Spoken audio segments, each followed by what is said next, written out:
Hello everyone. हम editorial current affairs को पढ़ रहे थे, तो उसका नेक्स्ट टॉपिक है भारत में कोविड टीकाकरण अभियान।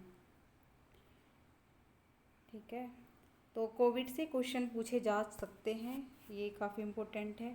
आपको कौन सी वैक्सीन लगी है, तो आपको उसके बारे में जानकारी है।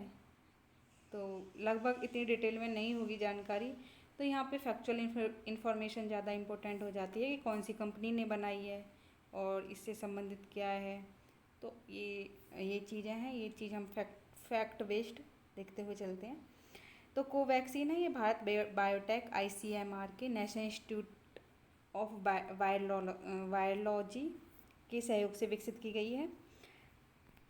तो ये की गई है बायोटेक और ICMR के नेशनल इंस्टीट्यूट ऑफ वायरोलॉजी के सहयोग से। ठीक है, नेक्स्ट है कोविडशील्ड।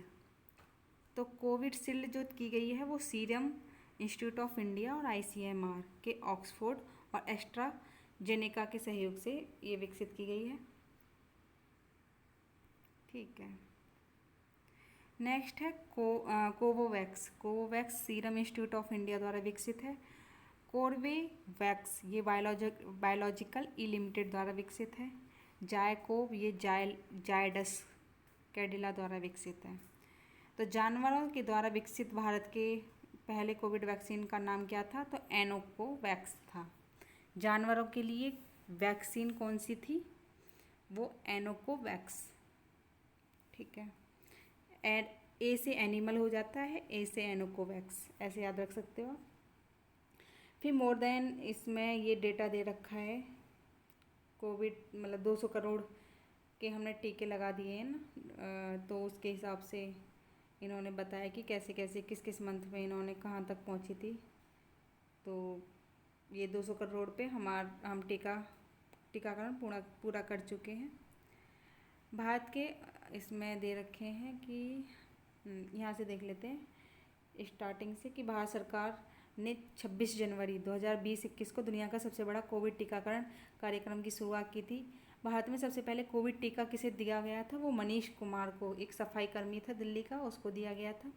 भारत ने 100 करोड़ वैक्सीन डोज का लक्ष्य 21 अक्टूबर 2021 को प्राप्त किया और इसी क्रम में 200 करोड़ वैक्सीन डोज का लक्ष्य 17 जुलाई 2022 को पूरा कर लिया।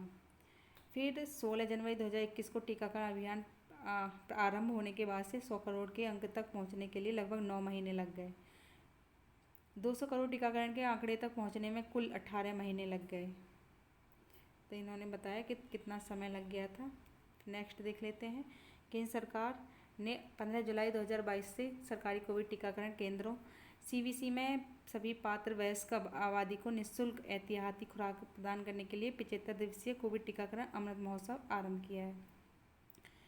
फिर 2021-22 में केंद्रीय बजट में कोविड-19 टीकाकरण कार्यक्रम के तहत टीका खरीद के लिए 35,000 करोड़ रुपए आवंटित किए गए थे। नेक्स्ट है वैक्सीन मैत्री पहल। तो सहयोगी देशों को कोविड-19 टीके प्रदान करने के लिए जनवरी 2021 में इस पहल की शुरुआत की गई थी। इस पहल के तहत सबसे पहला टीका भूटान ने भारत से प्राप्त किया था। ठीक है, नेक्स्ट है भारत के औषधि नियंत्रण OCGI द्वारा मंजूर वैक्सीन कौन कौन सी थी।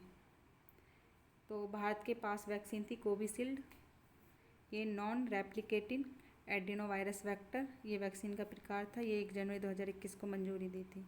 कोवैक्सीन को सबसे पहले मिली थी कोविशील्ड को, फिर उसके बाद कोवैक्सीन को मिली थी, ये इनएक्टिवेटेड पैथोजन बेस्ड थी। फिर उसके बाद रूस को की स्पुतनिक V थी, वायरल वेक्टर वाली। फिर अमेरिका की मॉडर्ना वैक्सीन थी, mRNA।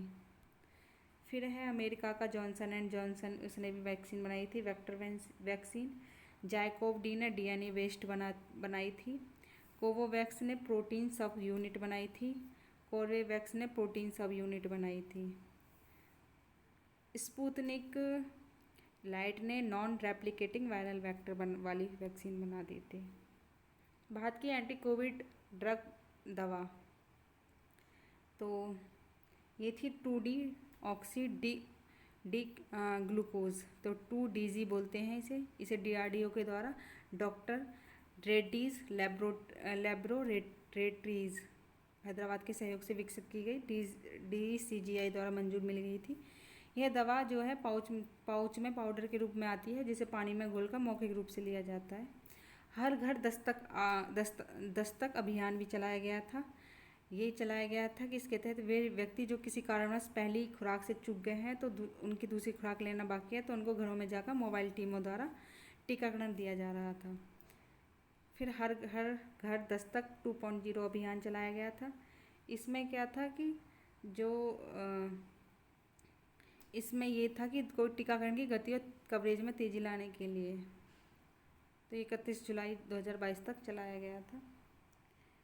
फिर है ये बता रहे हैं चरणों का कि भारत का कोविड टीकाकरण अभियान प्रथम चरण में स्वास्थ्य देखभाल फ्रंटलाइन कर्मचारियों के लिए था। दूसरा चरण 60 वर्ष से अधिक आयु वर्ग के लोगों के लिए था। फिर इसके बाद 45 वर्ष से उससे अधिक लोगों के लिए कर दिया गया। उसके बाद 18 वर्ष या उससे अधिक आयु के बच्चों के लिए, फिर 14 वर्ष से अधिक आयु के लोगों के लिए, उसके बाद फ्रंटलाइन कर्मचारियों के साथ साथ 50 वर्ष से अधिक उम्र के लोगों के लिए बूस्टर डोज अनुमति दी गई। इसके बाद 12 से 14 वर्षों के लिए 14 वर्ष के बच्चों के लिए लेके आए थे। फिर समान रूप से 18 से 59 आयु वर्ग के लिए प्रिकॉशन खुराक दी गई थी। उसके बाद 6 से 12 वर्ष के बच्चों के लिए लेके आए थे। ये बूस्टर डोज लगाने के लिए दूसरी खुराक लेने की तिथि से 9 महीने या 39 महीने का गैप पहले निर्धारित थी। अब इसे घटाकर 6 महीने या 26 सप्ताह कर दिया गया है। उसके बाद है कोविन 2.0। कोविन 2.0 ये डिजिटल प्लेटफॉर्म था जिसके तहत टीकाकरण पंजीकरण, टीके का स्टॉक, भंडारण, डिजिटल प्रमाण पत्रों का सर्जन इत्यादि जानकारी उपलब्ध कराया जाता है। कोविड-19 की पहली खुराक का पहली जनसंख्या का 100% का टीकाकरण करने वाला पहला केंद्र शासित प्रदेश जो बना था वो लद्दाख बना था। फिर 100% टीकाकरण दोनों खुराक, पहले खुराक में तो लद्दाख बना था, दोनों खुराक डोज देने वाला पहला केंद्र शासित प्रदेश जो बना था वो अंडमान निकोबार बन गया था। 15 से 18 वर्ष के सभी बच्चों को टीकाकरण करने वाला पहला केंद्र जो बन गया था वो लक्षद्वीप था। उसके बाद वयस्क आबादी का 100% टीकाकरण वाला भारत का पहला गांव जो बना था वो वयान जम्मू कश्मीर का बन गया था। 100% पात्र आबादी 18 प्लस का पूर्ण कोविड टीकाकरण डबल डोज करने वाला भारत का पहला जिला था किन्नौर, जो MHP मतलब हिमाचल प्रदेश में है। उसके बाद 100% टीकाकरण का लक्ष्य हासिल करने वाला भारत का पहला शहर था भुवनेश्वर, उड़ीसा में। भारत का लक्षित पात्र आबादी का 18% प्लस आयु का पूर्ण टीकाकरण दोनों डोज वाला राज्य जो बन गया था वो हिमाचल प्रदेश बन गया था। किस राज्य केंद्र शासित प्रदेश ने जहाँ वोट वहाँ वैक्सीन टीकाकरण अभियान चलाया था वो दिल्ली ने चलाया था। गर्भवती महिलाओं के टीकाकरण के लिए किस राज्य ने मातृ कवचम अभियान शुरू किया, तो वो था केरल। ठीक है, तो ये हमारा कोविड से संबंधित जानकारी थी। नेक्स्ट वीडियो में नेक्स्ट टॉपिक लेके आते हैं। Thank you.